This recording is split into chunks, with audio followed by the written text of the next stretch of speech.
Hi everyone, it's Chaos Magpie's YouTube channel. Welcome back to another video on my channel. In today's video, I'll be reviewing the round 11 Indigenous round. If you are watching Chaos Magpies, welcome, like, comment, share. If you're new to the channel, watch this for the first time, like, comment, share, and subscribe. Now, consider this done. Now, how I do this is, I just go through the games and, we'll see how we go as well. Can the Bulldogs get back-to-back wins, or can the Swans continue on their winning streak as well? Can the Fremantle Dockers get a chance to make an 8, or can Collingwood be top 4, knowing that we clinch 6 points ahead of the others? Can North Melbourne finally get a win at Blundstone Arena, or can the Power get the job done as well? Can Carlton finally get a win on the board, or can the Gold Coast Suns continue on their brilliance as well? Can the Cats break their 3-game losing streak, or can the Giants cause another upset in GMHBA Stadium? Can the Tigers finally get the job done after being criticised for poor performances and bounce back, or will the Bombers be too good for the Tigers?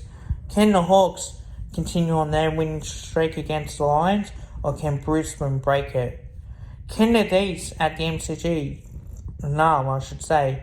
get the job done against the Saints, or will the Saints prove they were too good for Nam? Can the Crows continue on their performances at home by beating the Eagles, or can West Coast make it 2 in a row? Now, while I did say with this particular game, 14 points to margin in the end, look, it wasn't a bad game. 16-6, 102 to 12, 16-88. To be fair, they had their chances a little bit as well. They seemed like they dominated the game. 5 rush behinds to 1, and one was touched. So that was about it. But 1% is 54 to 34, and unfortunately they couldn't get the job done in that aspect as well. But the tackling was superb. Like, there's nothing else you can say as well. So that's one way for me and I look at it. The way that we see games of football as well. So, very good performance. So, look, in the end, it was a good win for the Bulldogs, for the Swans, I should say. 14-point winners. Look, this is probably the difference in the end. They lead with 30 points, the Swans, and lucky to be within 14 points as well. In the way that they play, but you can be proud of it as a Bulldogs fan, knowing that you perform well. Now, Fremantle and Collingwood played out a draw. First draw for the Dockers, second draw for the Magpies.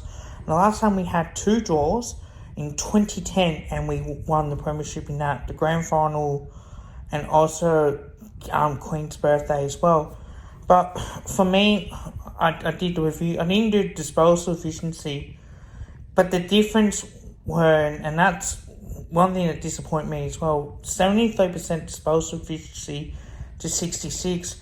And then what we had, 42% from 21 shots from 49 inside 50s to 62%, 31 shots from 50 inside 50s as well. Look, the free kick count, I didn't go through much of the stats, but I'll quickly go through it. Fremantle 404 to 373, kicks 220 to 226 Collingwood's way, 184 to 147 handballs, 50 to 49 inside 50s. As I said, free kick count 21 to 18. Hit-outs 47 to 42. Clearances 46 to 36 as well. Centre clearances 10 to 9. Stoppage clearances 37 to 27. Contested possessions 145, 135. Uncontested 258 to 206, and that was the difference in the end. 6-7 turnovers to 63, intercept 64 to 67 as well. Timing possession was 41% each, 44 to 34 in this quarter. And then obviously the difference was 28% to 23%. But their marks, they took 101 marks, which was disappointing, to 79. 8 to 6 marks inside 50, contested marks 9 to 4 as well. 25 points was our biggest lead, 15 points was their biggest lead as well. That was in the second quarter.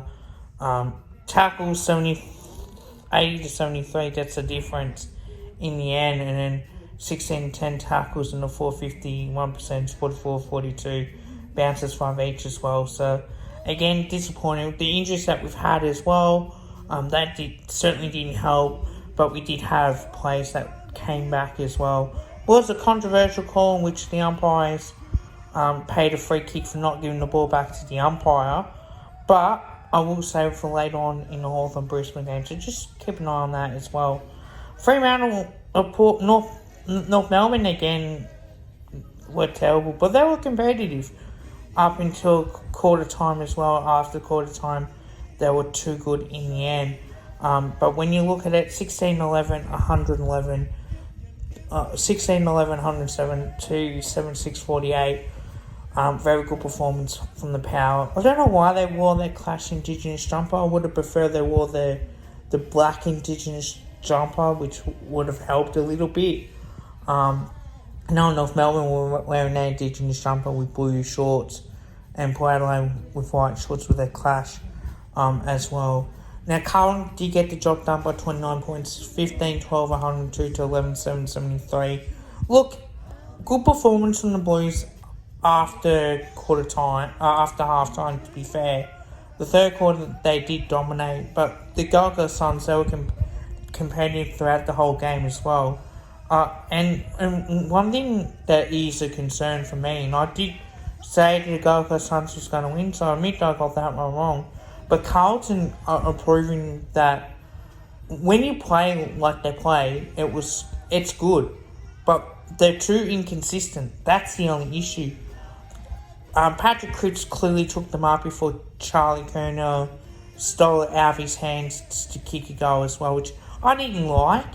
I would have allowed Patrick Cripps to have a shot. But look, to be fair, the Gold Coast Suns were a lot more competitive. Yes, they did leak out goals, kicking 6 goals too in their third quarter compared to 4 goals for. They were in the game at 3-quarter time. The last quarter, 3 goals won compared to 5 goals won. Disappointing in that, but you know what? At least you can say that they were competitive. Certainly need to improve on the game as well. Now, the Giants have upset the Cats once again at GMHBA Stadium, 11-12-78 to 11-8-74. Now, the biggest lead that we've seen now in this game were 31 points by the Giants. So, they were good. Credit to the Cats for coming back. But it's not going to change anything as well. That's probably one way to really look at. Richmond, again, showed how competitive they were. 12-point margin in the end for the Bombers. 12-14-86 to 10-14-74. Look, great win for the Bombers. Credit to the Tigers for actually showing up for change and really playing some good footy as well. Look, it's going to happen, but when you bring in effort like that week in, week out, you're going to get results anyway. So, a very good win indeed. The Hawks got the job done by 25 points, but there was some controversials as well. 15-10, 100 to 10-15, 75. Now, I'm a little bit disappointed that both Hawthorn and Brisbane players were able to handball off to their teammates for a stoppage when there was a blowout. And yet the umpires don't pay the fucking free kicks for that. If you're going to pay against Collingwood, fine, but fucking pay for everyone else. This is the complete bullshit of the AFL. Why are the fuck that they aren't paying free kicks? I know Matthew Nichols was umpiring our game and he called it. But to be fair, what's that any difference? It's still time wasting at the end of the day. Give the ball back to the umpires. Sometimes you may not know where the umpire is. So, is there any common sense? No, not really. I know they talk about it on the Sunday Footy Show, but a very disappointing performance as well.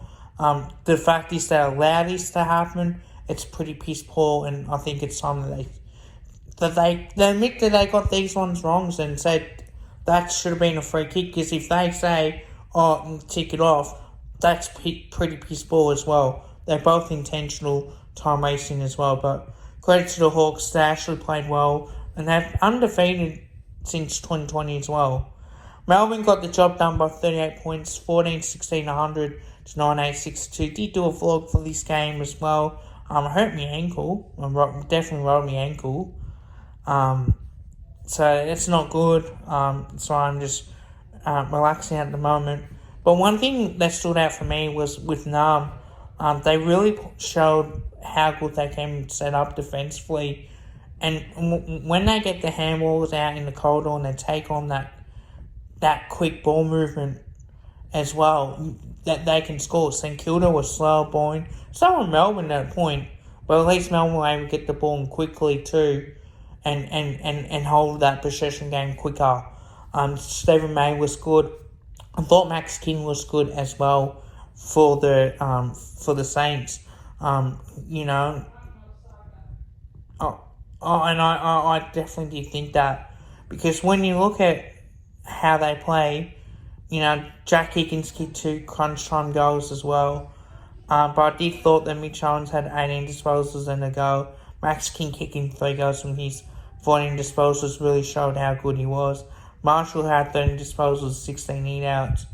Now, compared to Gawn absolutely killed it, 34 hit-outs, 27 disposals, and a goal as well. And he really, and 18 contested possessions as well. He showed on how capable he was. 4 uncontested marks, 3 contested marks, 2 marks inside 50. That's what you're going to get from Melbourne's performance as well. And Adelaide, too good in the end. Proving to be 99-point winners in the end. And to be honest, it was a massive win. 21-11, 137 to 5-8, 38. Adelaide just dominated a full-court performance and really shown on what they're capable of playing as well. Where was this time to time? They don't often do it.